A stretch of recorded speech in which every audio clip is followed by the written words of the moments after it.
Good morning students, मैं हूं आपकी मेंटर गीता और आज की वीडियो में हम पढ़ने वाले क्लास 9 के चैप्टर नंबर 9 सर्कल की एक्सरसाइज 9.3 का क्वेश्चन नंबर 11। चलते करते हैं क्वेश्चन नंबर 11। क्वेश्चन नंबर 11 में कह रहा है कि ABC and ADC are two right angles with common hypotenuse AC। Prove that angle CAD is equal to angle CBD।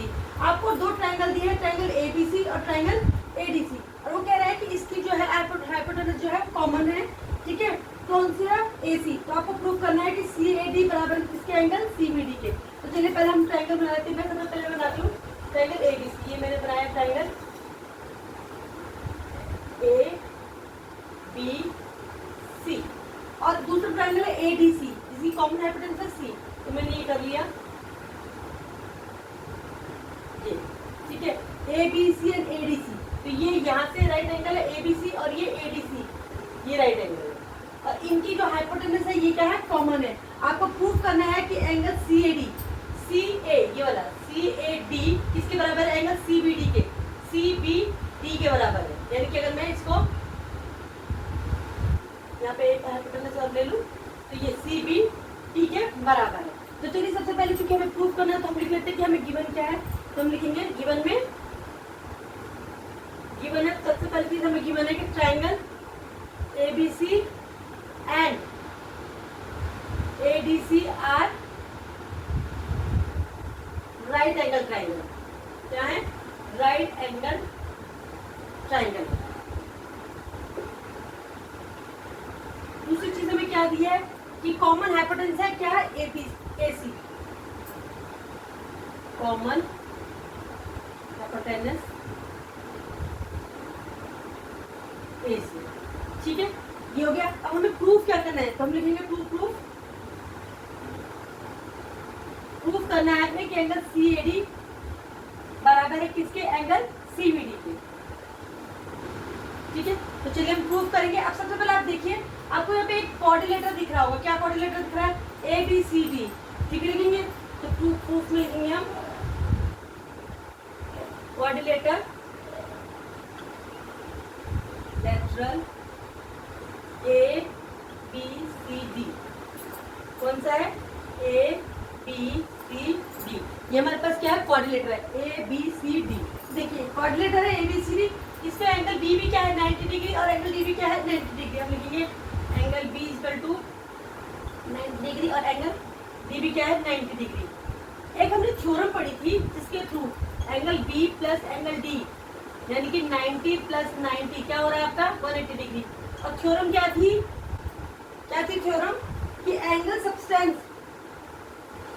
नहीं, इससे रिलेटेड हमने एक थ्योरम पढ़ी थी। थ्योरम क्या थी? कि sum of opposite angles of quadrilateral is 180 degree. Then अगर अपोजिट एंगल्स का टोटल 180 डिग्री हो जाता है तो कौन सा क्वाड्रिलेटर बन जाता है? Cyclic quadrilateral. Then ABCD is a cyclic quadrilateral. इसका मतलब क्या हो गया कि ये कौन सा क्वाड्रिलेटर बन गया? साइक्लिक क्वाड्रिलेटर बन गया है। ठीक है, चलिए अभी तो हमने प्रूफ कर दिया। अब हमें इसमें क्या चीज चाहिए?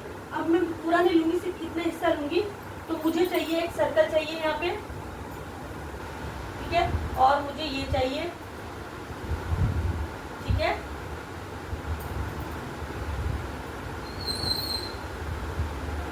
ये ठीक है। अभी देखिए ये बनाएंगे, ये क्या है? A B C और ये D। ये जो है ये आपकी आर्क होगी। इस आर्क पे जो ये एंगल बन रहे हैं, इस आर्क पे ये जो एंगल बन रहे हैं वो कौन से एंगल होंगे?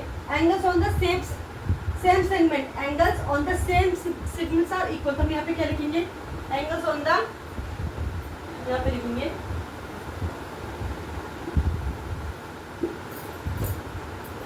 Angle A is equal to क्या हो जाएगा? Angle B। Angle A is equal to angle B। Angles on the same segment same segment are equal. Same segment पे बनने वाले एंगल यानी एंगल ए और एंगल बी क्या हो जाएंगे, इक्वल हो जाएंगे। तो अगर एंगल ए और एंगल बी इक्वल हो गए तो हम कह सकते हैं कि हमारा angle C A D equal to किसके है, एंगल सी बी डी के। क्या हमें ये प्रूफ करना था कि एंगल सी ए डी बराबर है एंगल सी बी डी के? बिल्कुल हमें ये प्रूफ करना था कि एंगल सी ए डी बराबर है एंगल सी बी डी के, जो कि हमने क्या कर दिया, प्रूफ कर दिया। चलिए बच्चों, हमारा इसके साथ 11 क्वेश्चन ये कंप्लीट होता है। फटाफट से आप इसका स्क्रीनशॉट ले लीजिए, इसे फटाफट से नोट कर लीजिए। बहुत इजी क्वेश्चन है, कोई डिफिकल्टी इस क्वेश्चन में नहीं है। अब मैं कराऊंगी आपको इसका नेक्स्ट क्वेश्चन। अब देखिए क्वेश्चन नंबर 12 में क्या कह रहा है, prove that a cyclic parallelogram is a rectangle. आपको एक साइक्लिक पैरेललोग्राम दिया है जिसको आपको प्रूव करना है कि वो क्या है, रेक्टेंगल। तो सबसे पहले हम फिगर बना लेते हैं। ले लीजिए, मान ली मैंने सर्कल बना लिया।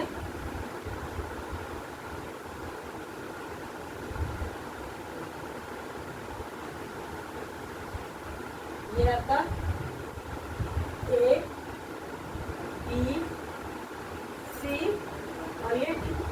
वो ये बोल रहा है कि क्या है, साइक्लिक पैरेललोग्राम है। और पैरेललोग्राम की खासियत क्या होती है कि अपोजिट साइड्स क्या होती है उसकी, इक्वल होती है। तो यानी कि आप कह सकते हो कि आपका ए बी बराबर है डी सी के और ए डी बराबर है बी सी के। चलिए अब हमें क्योंकि प्रूव करना तो हम लिख लेते हैं गिवन क्या है। हमें गिवन है हमें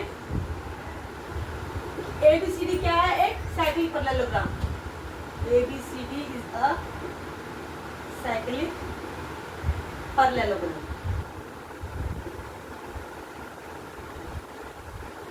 प्रूफ हमें क्या करना है, हमें प्रूफ करना है कि एक रेक्टेंगल भी है।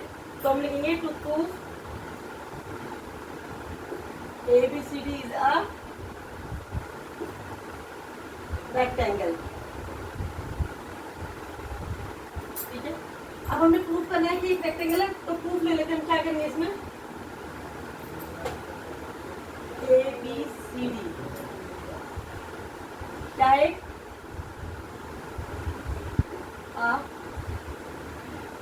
पैरेललोग्राम। तो इसमें क्या हो गया, अपोजिट एंगल्स भी क्या होते हैं, बराबर होते हैं। तो मैं कह सकती हूँ कि मेरा एंगल ए बराबर किसके होगा, एंगल सी के, और एंगल बी बराबर किसके होगा, डी के। ठीक है, अब क्योंकि साइक्लिक पैरेललोग्राम है तो साइक्लिक पैरेललोग्राम की साइक्लिक कोऑर्डिनेटर की खासियत क्या होती है कि उसके जो अपोजिट एंगल होते हैं, यानी कि ये वाला एंगल, ये वाला एंगल, ये वाला एंगल, इसके एंगल के दोनों का टोटल कितना होता है, 180 डिग्री होता है। तो अगर मैं यहाँ लिख दूँ angle A plus angle C equal to 180 degree और angle B plus angle D equal to 180 degree. क्यों, इसे cyclic parallelogram, cyclic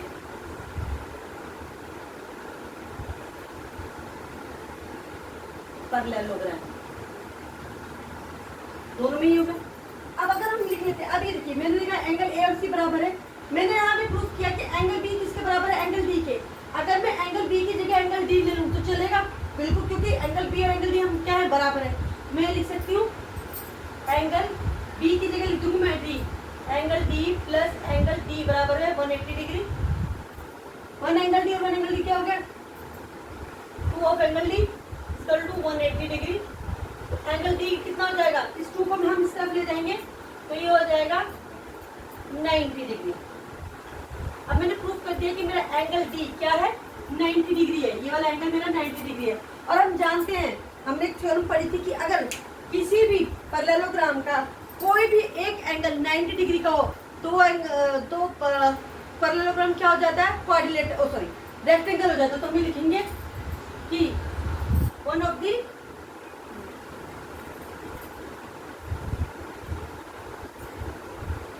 if one of angle of parallelogram